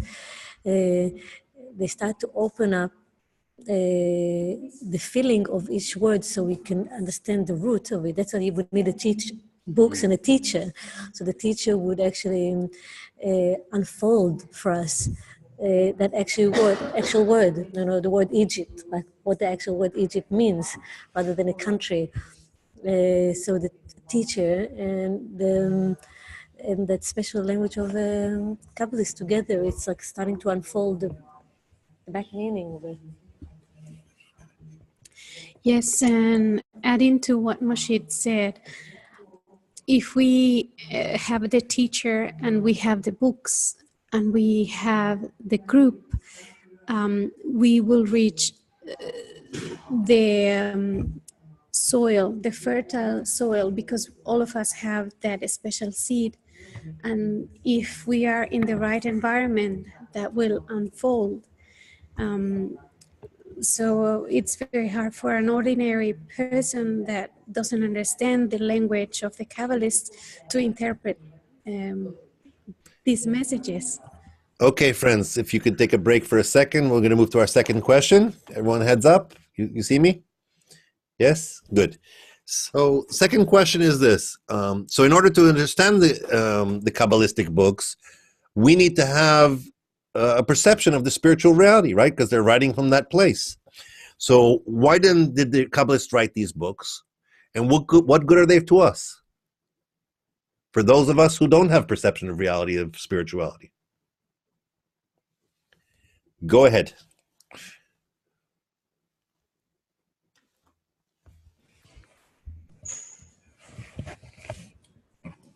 Okay, I'll start. I think if you have a spirituality but it's unlearned, it's kind of formless, and it's like a mushy kind of soup, and you're trying to get some kind of shape out of it so that it's useful in life. And that's what a book and words would do, is put a form to it. So it's like a kind of solidifying something. However much you say about roots and branches, I think there's always a subtle kind of in every abstraction there is a subtle kind of, like when you say books or light, there is, the mind naturally does utilize that. I mean, you're using beautiful analogies, not like analogies of rubbish and all that, for a reason, I suppose. Yeah, I think I take what you say. It made sense while you were talking about it. But I think that it's the way you read these books as well. If you're going to just read it like a little fairy story, it's not going to happen. You have to read it and understand it, who has written it, what you're trying to achieve by writing it. And I believe their genius will come through, and you'll start getting some perception. Hopefully. Yes. Well, we don't have that perception of reality, and that's why we do need to learn. And Kabbalists leave for us those notes. So together with the notes, with the three tools that we have, with the books, the teacher, and the group, those are the three big tools for us to unfold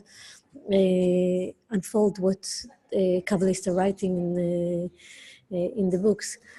And the biggest thing is wanting to, the big desire, if we have the big desire to big mutual desire to reveal it, this will open it up to us, because they were written in a sense that if we want to reveal it, those written words in the book will work on us. May I say something just before you move on? Sorry. Just remembering from the lesson now, which is something that I truly believe in, is that all of us are born with us. This is, he was saying just now that there's something in us that needs to be stirred, and if we're aware of it, it will come out. We're not just branches. That's right. We evoke through this desire. The light is, I really don't understand how it works, but Kabbalists write these books in order to leave us probably crumbs so we can follow the path, like finding the way back. Thanks. If we don't have the perception, the books contain the conceptions, so we can have in our mind an idea of what to look for. And when we see it, we recognize it better. Yeah. Perception and perception. And I think it allows knowledge to go through generations and centuries and years, so we're not just like thinking within our own lifespans or even just one day at a time, which is what most things do that are alive. Like we can create a culture and symbology and stuff, and it helps us develop at higher levels of the mind. Okay, Yes, just when it was getting interesting, I saw you're like really getting into the conversation and you're really, really uniting about it. Here, this mean guy from Chicago is stopping you and can ask you another question. And this is good. This is very good. It's interesting that specifically from this question you were just asked right now, it's like, so what is in these books that maybe after I read it for long enough and I really, really go deeper into it, maybe then I'll understand and that will make the change, right? It's like maybe it's just because I don't understand the language, and then when I understand the language, then it'll make a difference.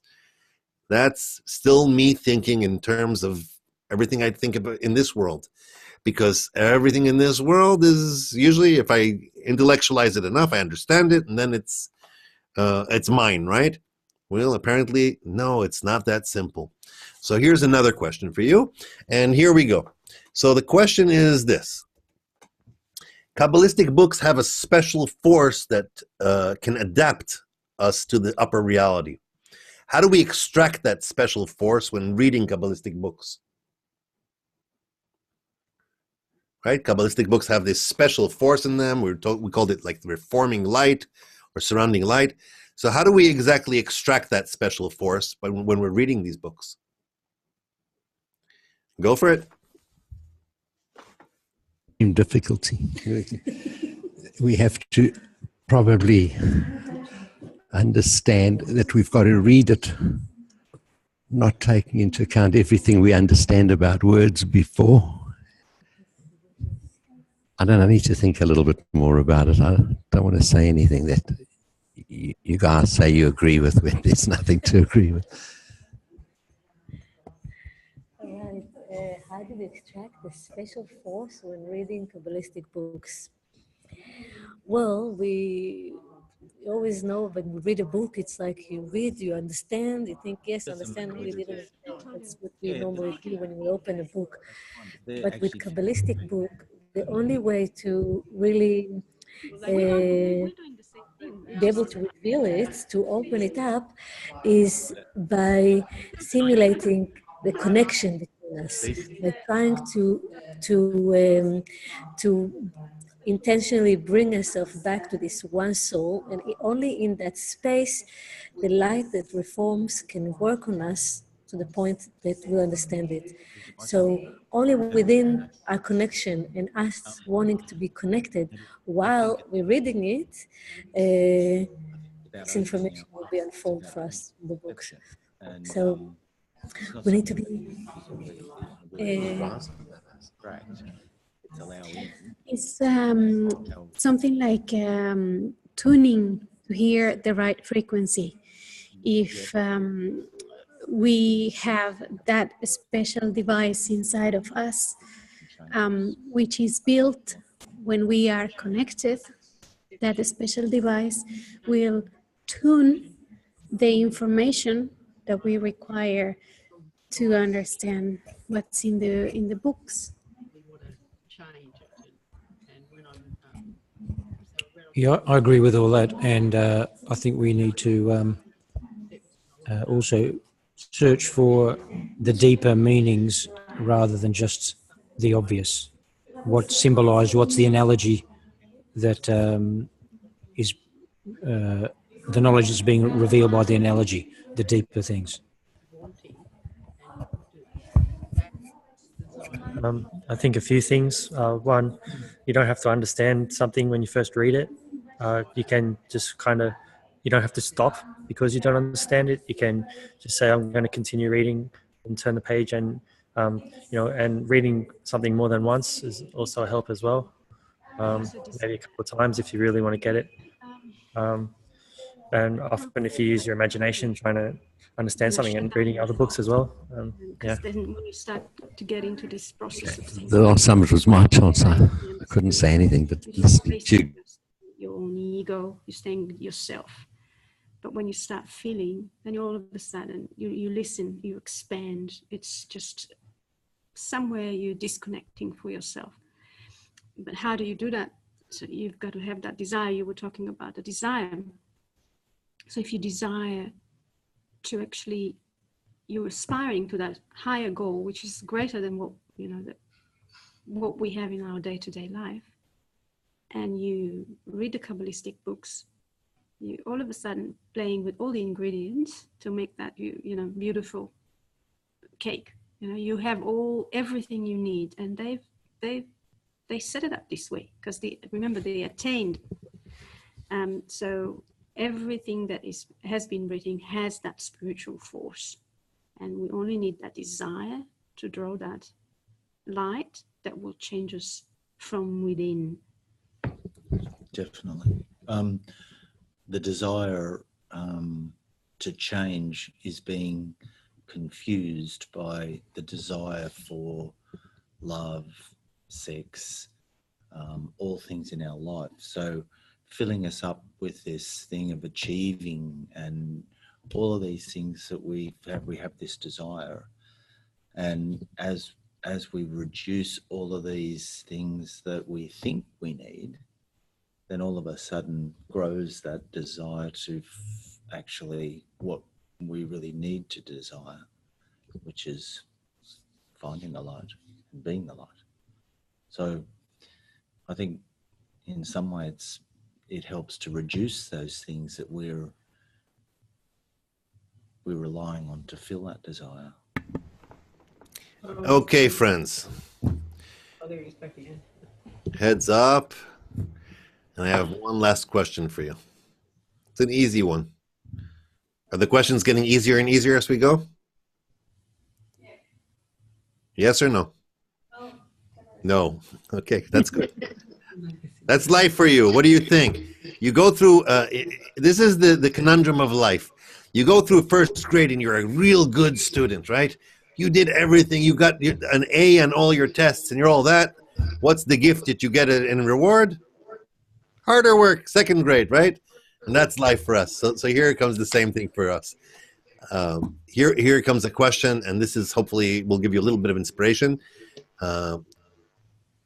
Don't try to take it somewhere else. If Kabbalists tell us to do it a certain way, try to do it that way. Because let me tell you something. Our imagination, our will to receive is going to try to find every possible way to make this happen. Mm-hmm. Well, this is the interesting thing. You ask yourself the question, there's something in there, and I'm supposed to, who am I going to mute here? Someone. I hear noises, so I'm going to mute you all. And so you're hearing these, see now I'm talking to myself about the muting. There's something inside there. There's some remedy inside these books, some light. There's something in the circle between you when you're talking. It's just there, and somehow it's going to have an effect on me. But I don't understand it. So how could it possibly work on me? So I must understand it before I make it work in it. And the answer is no. It has nothing to do with understanding. Think about this. Take a caveman and bring him into your room right now. If he flips the switch up or down, the lights will go on or off, even though he doesn't have the knowledge that you do. Think about the fact that you're sick and the doctor gives you a pill and you don't understand how it works, the mechanism in which this chemical interacts with your blood or your whatever system in your body, and yet by taking it, it has an effect on your physiology and it fixes whatever it has to fix. That's the nature of a remedy. Put your spiritual gene in front of a certain influence, and although you don't understand it, although that you can't explain it, because you put yourself under that influence and in that environment, it has an effect on you. Sometimes the brain, and this is the amazing thing, those of us who are intellectuals and like to understand things are more of a hindrance and a obstacle than those who just let go anyway, that have no problem letting go. It takes time. It takes that work that we have to do and the effort between us. Here's a nice question for you. Here we go. Let's say we succeeded in drawing the reforming light right now between us, right? This force is, we did a good job between us and we drew this force between us. How will this force affect us? What kind of results can we expect? Let's do this, like everyone take a sentence two and pass it on to the next one. Let's do like a blitz round like that. That way we can maybe even do 2 rounds before we conclude for tonight. Okay? Let's say we did a good job and we managed to draw this reforming light on ourselves, this force upon us. It's going to affect us in some way. How is it going to affect us, and what kind of results should we expect? Go for it.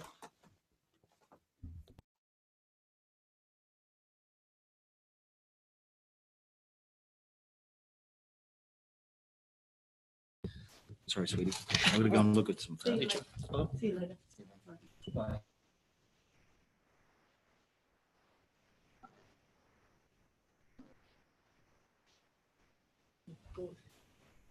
Can you go first on that one? Yeah.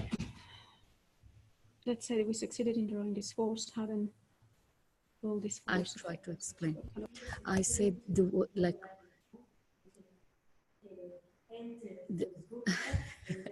I really try. Like the more that we connect to each other and be with open heart to each other, so then we can be like as a one. So I think by reading those books and by sitting in this way, and we do that together, we have like more power to understand and to bring love in light to these things of Kabbalah. Yeah, the rule of the workshop, what it describes is to make us want to listen to each other and stop think what we want to say. So when we stop to want to say something to show that we are smart, then we open up space that that reforming light can come and make us see something that we didn't see before. Because now it's not us, it's come from the circle. So that's what will happen when we just open up and not think of ourselves, as you said, when we describe this world and happily. So stop being egoistic and thinking, I'm going to say something clever. Just want to be in the circle and listen and feel it. Because you need more strength, more desire to achieve spirituality in order to come to that. I think Yeah, I think the environment is probably the key factor here. we understand what is the meaning of real love. Probably can't do it. Well, we know that you can't do it Maybe by we yourself. can. You just can't yourself. You just go. Yeah, it's totally. It will change us. It will change by our person better. I think it's gonna be also maybe learning more, like they say about the steps. More learning, more goes up by step. 125 steps. So that's give us to know something more than we can see normal life, that we can see this world from the other side, and that is make us more spiritual, smarter. I don't know, something like this. That's my vision. Oh, I have the tendency to intellectualize things. I have to analyze, it has to make sense to me intellectually. But I think I have to kind of let down of that analytical mind, just be open-minded and let the force, whatever it is, to get to me by the process of learning. And I think the result, I would love to reach the result, what he said in the first lecture, we are living in the profound ocean of light and love, or whatever he used. Yeah, it sounds very appealing. Well, I think it'll probably change our personality and we'll be more spiritual. And by being spiritual, we'll see people in different ways and maybe help them in some way, you know, having this knowledge and knowing that it's something that you've learned from people that are wiser than you, like the Kabbalists, you know, who have studied it for years.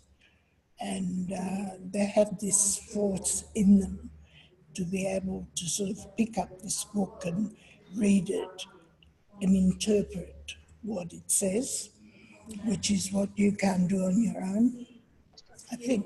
I don't know. Yeah, I think that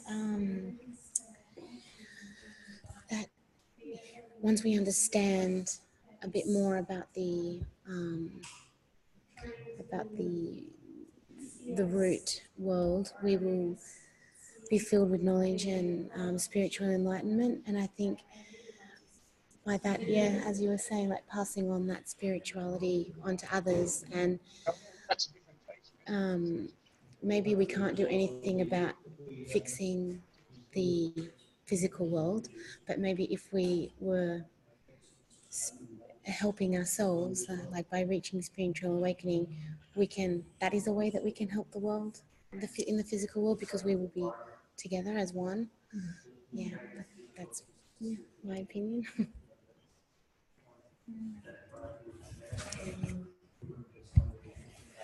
I think the more than we put the ego, our ego, like it can serve us in a way, but if still self-centered, we can't see others. So by the way that we open our hearts, and we are not judgmental, and put all the logic and understanding in all our, like I can say, brain, inside of us and open our hearts, we will be more able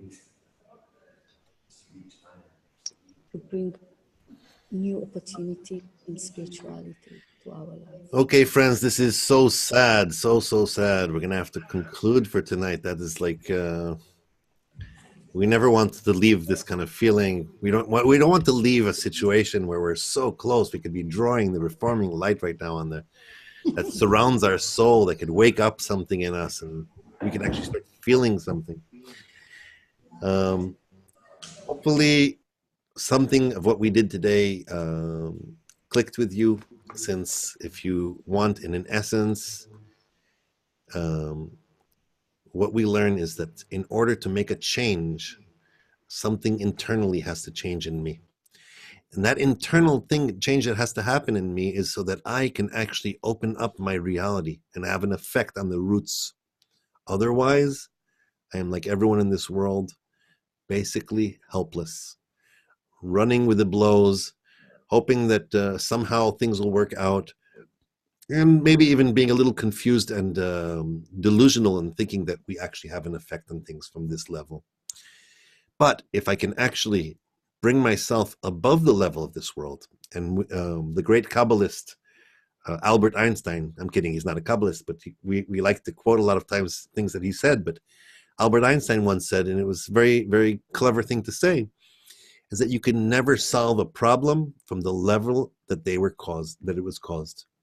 You always have to rise above it in order to fix it. And think about this, if you want to contemplate about something this week, think about how that works in our world, in our life, and how it's relevant to everything in our day-to-day. The fact that most of the time, the issues that we're trying to resolve them from the level that they're being caused to start with. And if you could rise above them, even one step above them, you'd see them from a different angle, from a different place. The conversation we had between us today in the workshop right now towards the end, think about it. If you were asked this question in a different context and you had to answer it from your brain, it would be totally different than what you had to go through right now in this little guidance that says, oh, let's try to answer it in a different way. Let's try to connect between us as we're doing it from a different place. Even the question itself takes on a different life to it. And this is the way we approach the wisdom of Kabbalah. Not from our brain, not from anything that we're used to in this world, but from a place in which something has an effect on me inside that awakens this point in the heart in me. That's where we're going to start working. We want to make that point in the heart wake up and be alive and have it be the one that's guiding me on the way, and not my normal desire of this world that has been leading me to the state until this point. I want to open a new reality before me. If I can do that, possibly I can actually be part of the solution, take control over my life, and maybe make a difference. I'm going to leave you with reading one more time these words that Baal HaSulam writes to us in item 155. I'll send it to you guys also so you have it.